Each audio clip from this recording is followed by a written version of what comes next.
میں نے مدینے سے احرام باندھا نیت کی، رستے میں دیکھا کہ ایک مکھی احرام پہ مری ہوئی تھی، تو کوئی حرج نہیں جناب، مکھی کے مرنے سے کچھ نہیں ہوتا۔ دعا کرو اللہ ائمہ کی قبروں پہ کروڑوں رحمتیں کرے۔ اب دیکھو نا، مثلاً مکھی کا ذکر تو حدیث میں ہے، لیکن اگر آپ کے چائے میں یا پانی میں مچھر گر جائے یا کوئی بھیڑ گر جائے یا اور اسی قسم کی کوئی چیز گر جائے، اس کے بارے میں اس کے متعلق حدیث میں ہے نہیں، پھر اس کا فیصلہ کیا کریں کہ وہ چیز حرام ہو گئی یا حلال ہو گئی؟ تو ائمہ نے اسی حدیث کو دلیل پکڑی کہ حضور نے فرمایا کہ اگر مکھی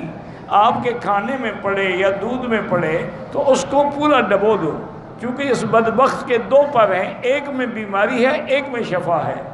اور یہ بیماری والا ہی ڈبوتی ہے، شفا والا اوپر رکھتی ہے، تو اس کو ڈبو دو تاکہ برابر ہو جائے، آپ کو نقصان نہیں ہوگا۔ تو علماء نے مسئلہ نکالا کہ چونکہ مکھی میں دم مسفوح نہیں ہوتا، وہ خون نہیں ہوتا جو ذبح کے وقت نکلتا ہے، اس کا معنی یہ ہے کہ جن جن چیزوں میں دم مسفوح نہیں ہے وہ بھی اگر کھانے میں پڑ جائے تو جائز۔ من مكة حبيبي نور